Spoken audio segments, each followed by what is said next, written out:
मल्लिकार्जुन खड़गे जी, केसी वेणुगोपाल जी, रमेश चेन्निथाला जी, नाना पटोले जी, थोराट जी, विजय वडेट्टीवार जी, रेवंत रेड्डी जी, सुखविंदर सुक्खू जी, सतेज बंटी पाटिल जी, स्टेज पे CWC members, senior नेता, हमारे प्यारे कार्यकर्ता, भाइयों और बहनों, महाराष्ट्र के युवा प्रेस के हमारे मित्रों, आप सबका यहां बहुत बहुत स्वागत, नमस्कार। अंबेडकर जी की कर्मभूमि में आकर आज मुझे बहुत खुशी हो रही है। कांग्रेस का फाउंडेशन डे है और आज हम नागपुर में आपसे बात करने, आपसे मिलने आए हैं। देश में विचारधारा की लड़ाई चल रही है। लोगों को लगता है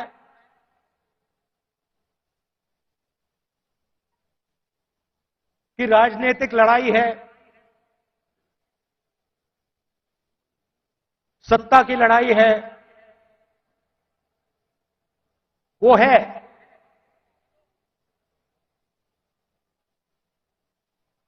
मगर इस लड़ाई की नींव जो है वो विचारधारा की है और दो विचारधाराओं की लड़ाई हो रही है।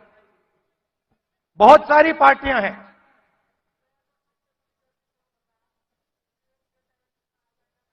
एनडीए में है, इंडिया अलायंस में है,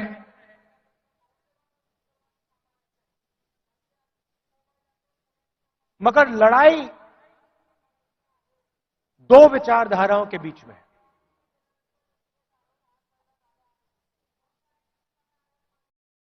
कुछ दिन पहले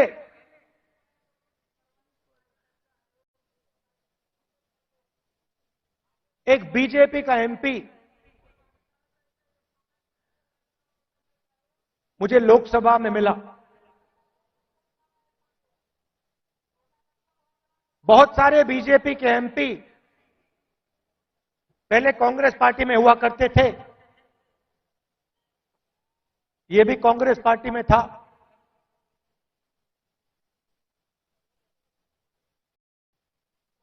छुप के मिला मुझसे,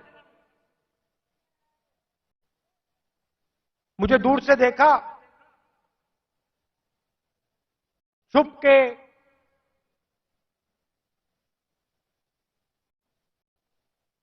डर से कहता है, राहुल जी आपसे बात करनी है।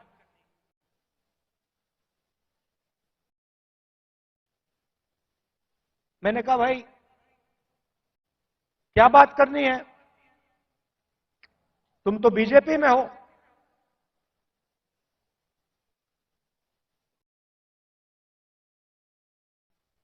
और फिर उसके चेहरे पे थोड़ी सी टेंशन दिख रही थी। तो मैंने पूछा सब कुछ ठीक है क्या? मैंने सोचा शायद घर में कोई बीमार हो, कोई दुर्घटना हो गई हो। मैंने पूछा सब कुछ ठीक है? कहता है नहीं।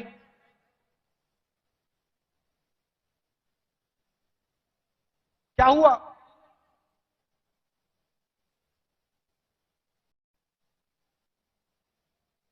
राहुल जी बीजेपी में रहकर सहा नहीं जाता।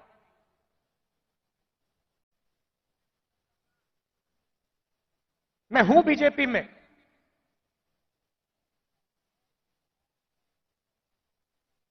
मगर दिल मेरा कांग्रेस में है।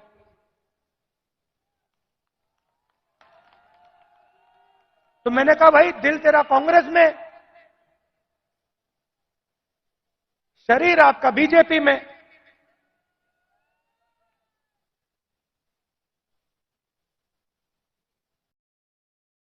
मतलब दिल शरीर को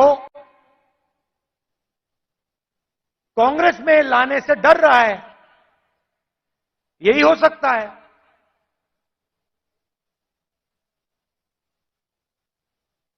मैंने कहा मन क्यों नहीं बनता वहां? आप एमपी हो,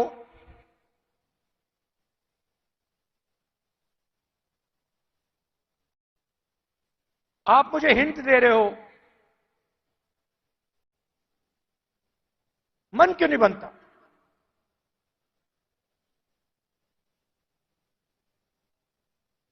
कहता है राहुल जी, बीजेपी में गुलामी चलती है। जो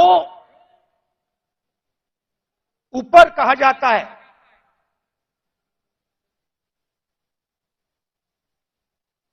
वो बिना सोचे समझे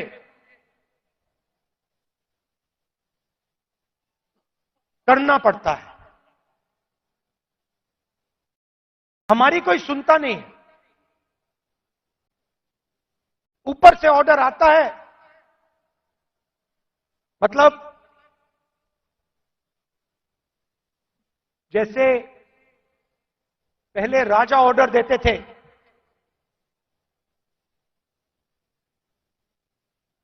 ऊपर से ऑर्डर आता है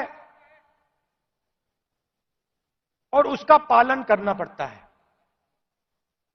अच्छा लगे ना लगे, चॉइस नहीं होती। आपको याद होगा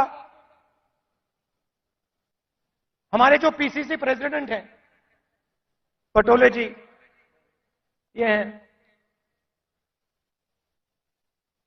इन्होंने प्रधानमंत्री से एक सवाल पूछ लिया था। एक सवाल पूछा था किसानों के बारे में। क्या सवाल था? जीएसटी जो आपने लगाया तो उसमें किसानों का क्या हिस्सा रहेगा? हाँ, तो सिर्फ एक सवाल पूछा। सवाल था जीएसटी जो आपने लगाया उसमें किसानों का क्या हिस्सा होगा। मोदी जी को सवाल अच्छा नहीं लगा, पटोले जी आउट हो गए। तो उनकी विचारधारा राजाओं की विचारधारा है, किसी की सुननी नहीं।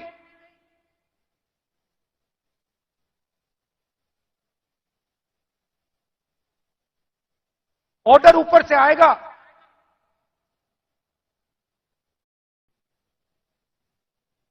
आपको ऑर्डर का पालन करना पड़ेगा।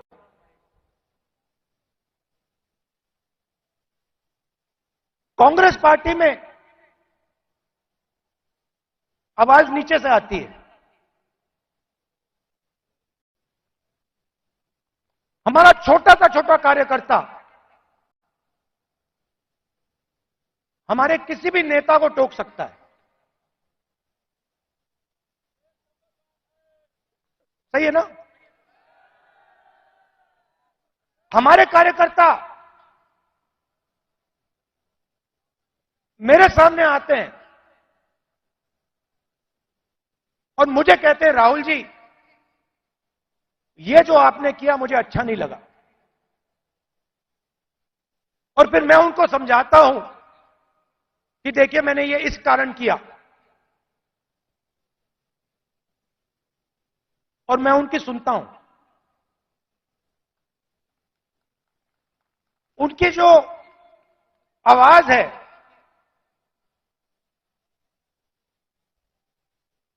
उसका आदर करता हूं, उसका रिस्पेक्ट करता हूं। यह भी कह देता हूं कि भैया मैं आपकी बात से सहमत नहीं हूं,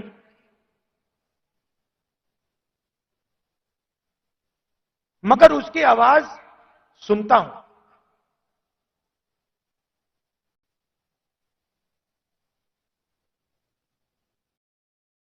लोग कहते हैं कांग्रेस पार्टी ने क्या किया।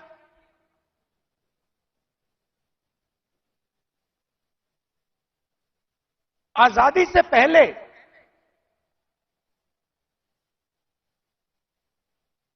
अगर आप इस देश में आते 500-600 राजा थे, अंग्रेज थे, राजाओं का गन सलूट होता था,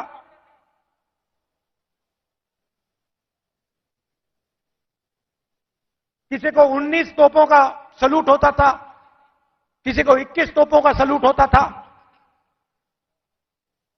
अगर हिंदुस्तान की जनता को इस देश में कोई अधिकार नहीं था, कोई अधिकार नहीं था,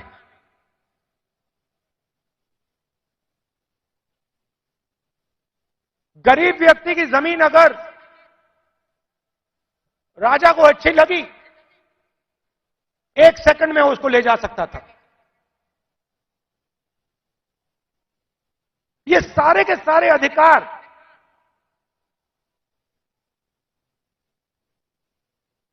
जिनकी रक्षा कॉन्स्टिट्यूशन करता है,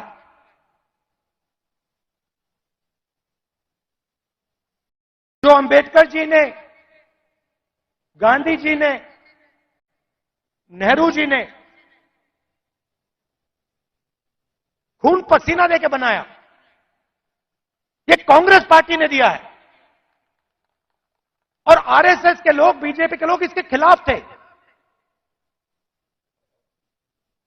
आज झंडे के सामने खड़े हो जाते हैं, सलूट मारते हैं।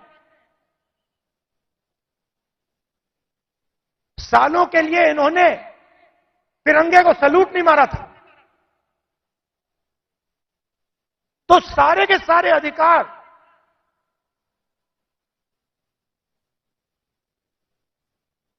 कॉन्स्टिट्यूशन से मिलते हैं।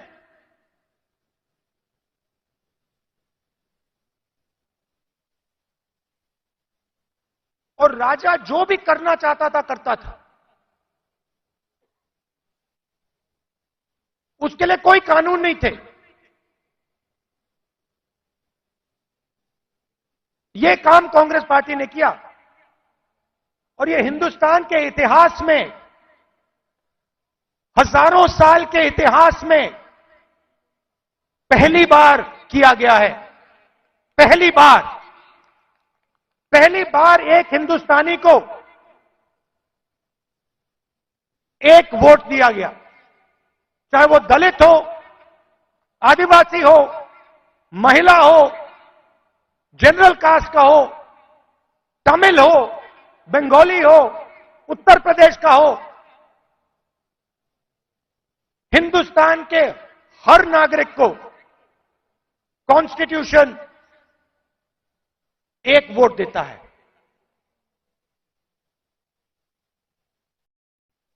यह कांग्रेस पार्टी ने किया। गांधी जी जेल गए, नेहरू जी जेल गए, अंबेडकर जी ने सालों संघर्ष किया।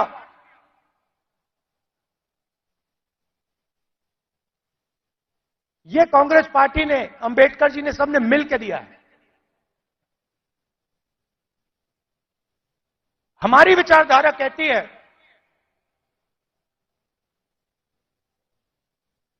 कि देश की लगाम हिंदुस्तान की जनता के हाथ में होनी चाहिए और देश को जैसे पहले राजा चलाते थे,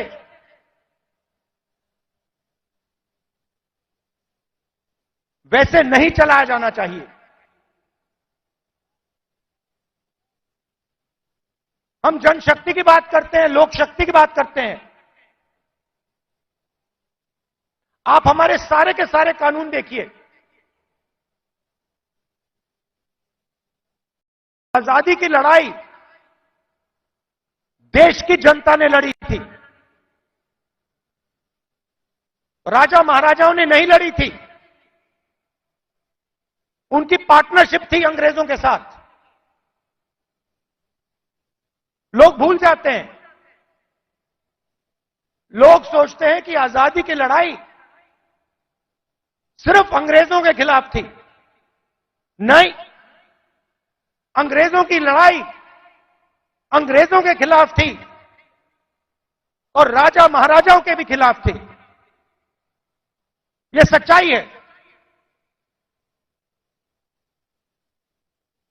पार्टनरशिप थी।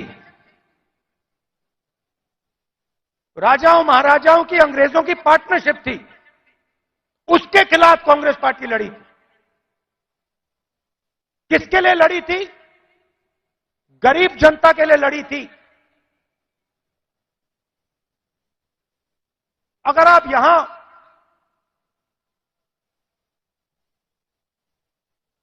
60-70 उससे पहले,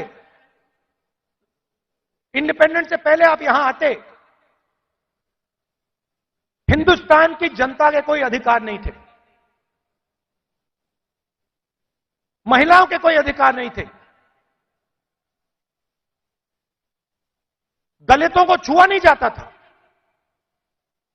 यह आरएसएस की विचारधारा है। यह हमने बदला है और एक बार फिर यह हिंदुस्तान को वापस ले जाना चाह रहे हैं। जो आजादी से पहले था वहां हिंदुस्तान को वापस लौटा रहे हैं।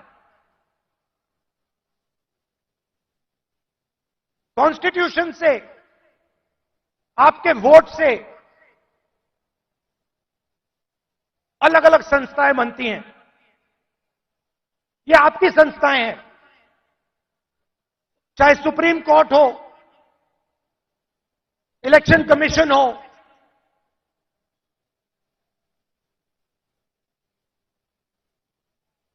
ये आपकी संस्थाएं हैं। सारे के सारे इंस्टीट्यूशंस पर ये कब्जा कर रहे हैं। आप हिंदुस्तान की सारी यूनिवर्सिटी देख लीजिए।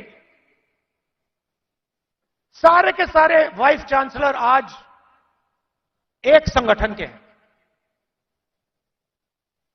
उनको आता होता कुछ है नहीं,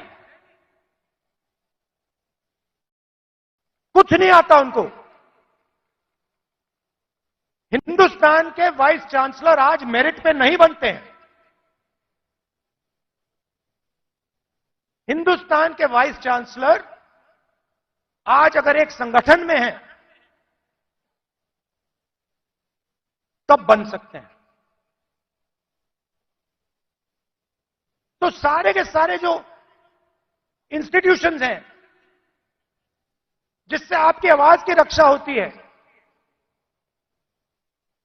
जिससे आप देश को चलाते हो, इन सब का ये कब्जा कर रहे हैं। मीडिया को देख लीजिए। कहा जाता था कि मीडिया लोकतंत्र के रखवाले हैं।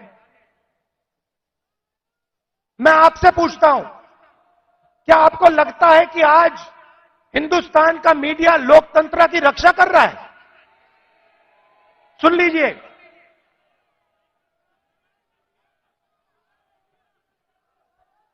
आप इनसे पूछिए, ये आपको बताएंगे कि हमारे दिल में जो है हम नहीं बोल सकते। इनके दिल में क्या है? इनके दिल में वो है जो हिंदुस्तान की जनता के दिल में है, वो नहीं बोल सकते।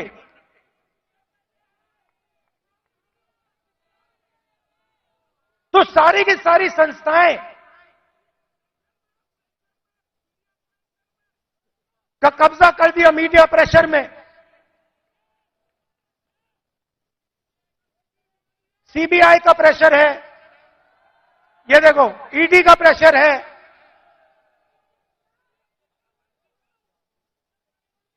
तो लड़ाई इस बात की है, हम देश की जनता को देश की शक्ति देना चाहते हैं। देश की जनता को देश की शक्ति हम पकड़ाना चाहते हैं। लोग कहते हैं कि कांग्रेस पार्टी ने सफेद क्रांति की।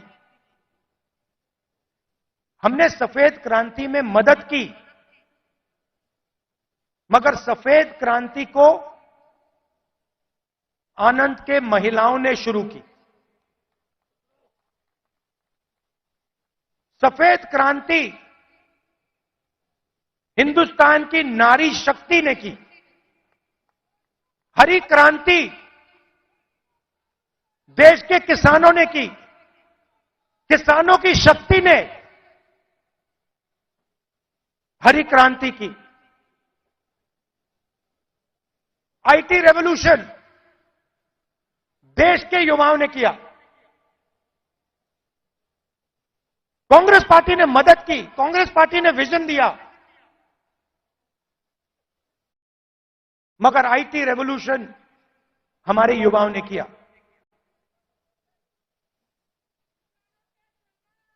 अब मैं आपसे पूछना चाहता हूं कि पिछले 10 साल में नरेंद्र मोदी जी ने कितने लोगों को रोजगार दिया है?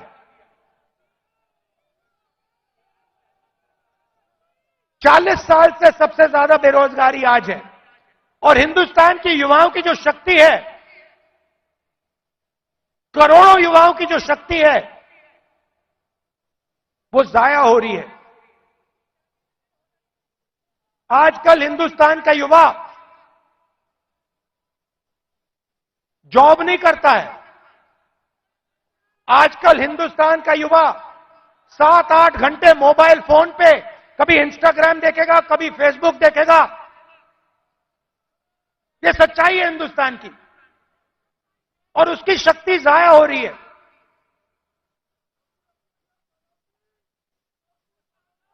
एक तरफ किसानों पर आक्रमण, युवाओं पर आक्रमण, और दूसरी तरफ हिंदुस्तान के 2-3 अरबपतियों को देश का पूरा धन दिया जा रहा है। यह सच्चाई है। भाइयों और बहनों सुनिए,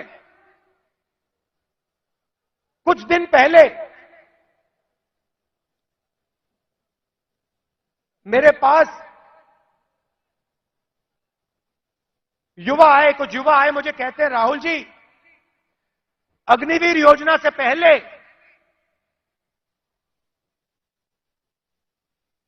हमें आर्मी में ले लिया गया था।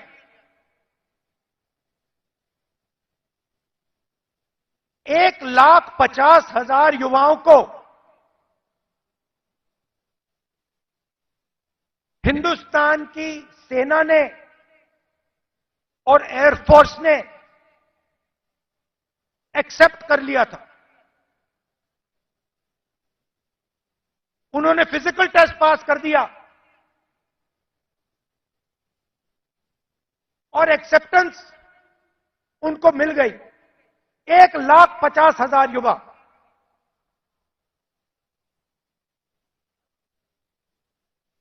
मोदी सरकार ने अग्निवीर योजना लागू की और 1,50,000 युवाओं को उन्होंने आर्मी में, एयरफोर्स में नहीं आने दिया।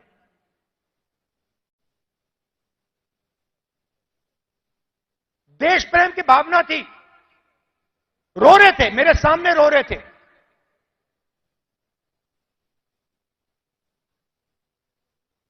आंसू आ रहे थे, कह रहे थे सरकार ने हमारी जिंदगी बर्बाद कर दी है, जिंदगी खत्म कर दी, हमारा मजाक उड़ाया जाता है। गांव में हमें झूठे सैनिक कहा जाता है। इतनी भी इज्जत नहीं रखी। उनको अग्निवीर योजना में भी नहीं आने दिया।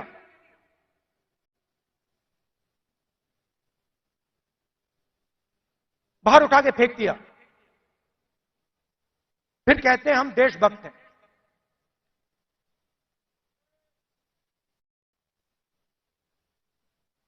इससे देश का फायदा नहीं होने वाला।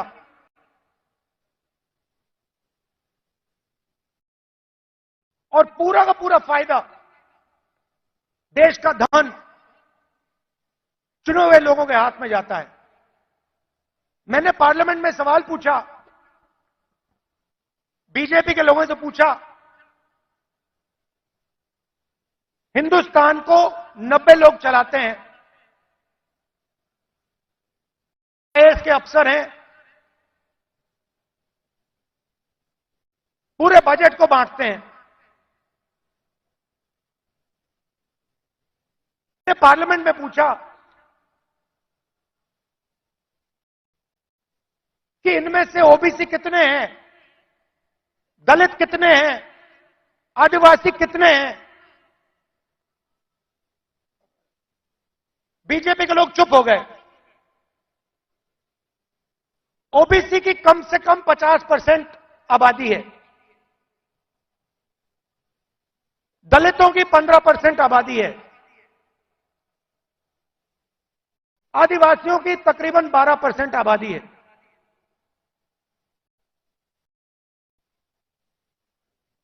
90 अफसर में से 3 ओबीसी हैं।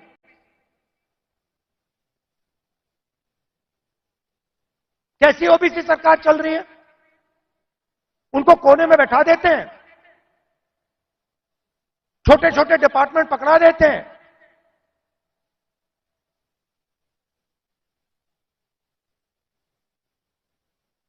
हिंदुस्तान की सबसे बड़ी कंपनी, 100-200 सबसे बड़ी कंपनी की लिस्ट निकालो, मुझे दिखा दो इनमें कौन सा ओबीसी है, कौन सा दलित है, कौन सा आदिवासी है। स्टेट की ब्यूरोक्रेसी में दिखा दो।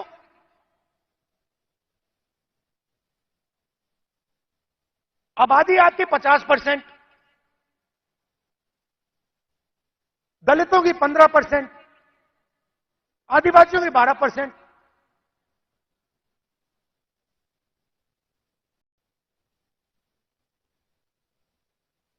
और भागीदारी आपकी कहीं भी नहीं।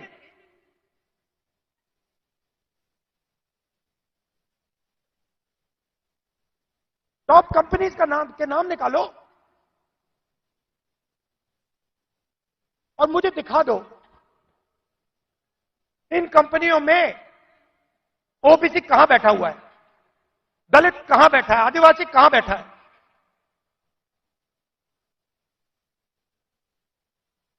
और ये सिर्फ मैं आईएएस की बात नहीं कर रहा हूं, हर फील्ड में यह हालत है।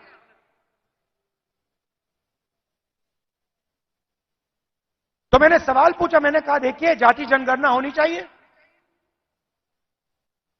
देश को पता लगना चाहिए कि इस देश में ओबीसी कितने हैं। उसके बाद नरेंद्र मोदी जी के भाषण बदल जाते हैं। पहले अपने आप को ओबीसी कहते थे, मेरे भाषण के बाद कहते हैं हिंदुस्तान में तो सिर्फ एक जात है, वो भी गरीब। अगर हिंदुस्तान में सिर्फ एक जात तो आप ओबीसी कैसे बन गए?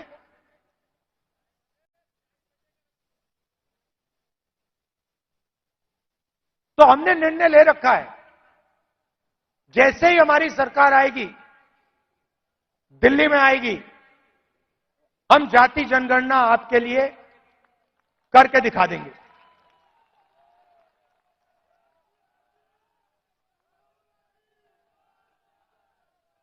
और देखिए, जो मैंने शुरुआत में कहा,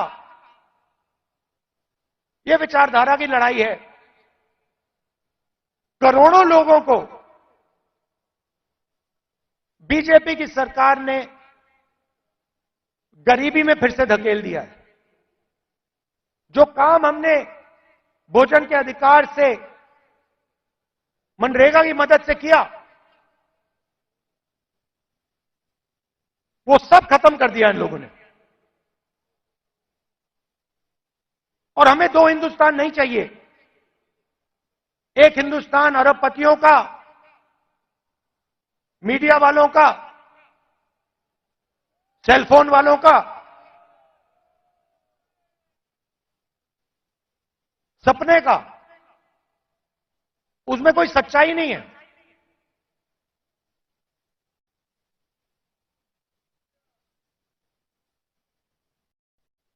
हिंदुस्तान के युवा सोशल मीडिया से जी नहीं सकते, कमा नहीं सकते। हिंदुस्तान के युवाओं को रोजगार की जरूरत है। यह काम नरेंद्र मोदी जी और एनडीए की सरकार नहीं कर सकती। यह काम सिर्फ इंडिया अलायंस कर सकता है, क्योंकि इस काम को करने के लिए हिंदुस्तान की जनता की आवाज को सुनना होगा, नफरत मिटानी होगी और इस देश को एक कर जोड़कर आगे जाना पड़ेगा। कन्याकुमारी से कश्मीर हम चले, 4000 किलोमीटर चले, नफरत के बाजार में मोहब्बत की दुकान हमने खोली। आप कांग्रेस पार्टी की विचारधारा समझना चाहते हो, इस लाइन से आप समझ जाओगे। सिर्फ एक लाइन की जरूरत है। अगर आपके दिल में हिंदुस्तान के लोगों के लिए मोहब्बत है, अगर आप नफरत के बाजार में मोहब्बत की दुकान खोलना चाहते हो, तो आप कांग्रेसी हो।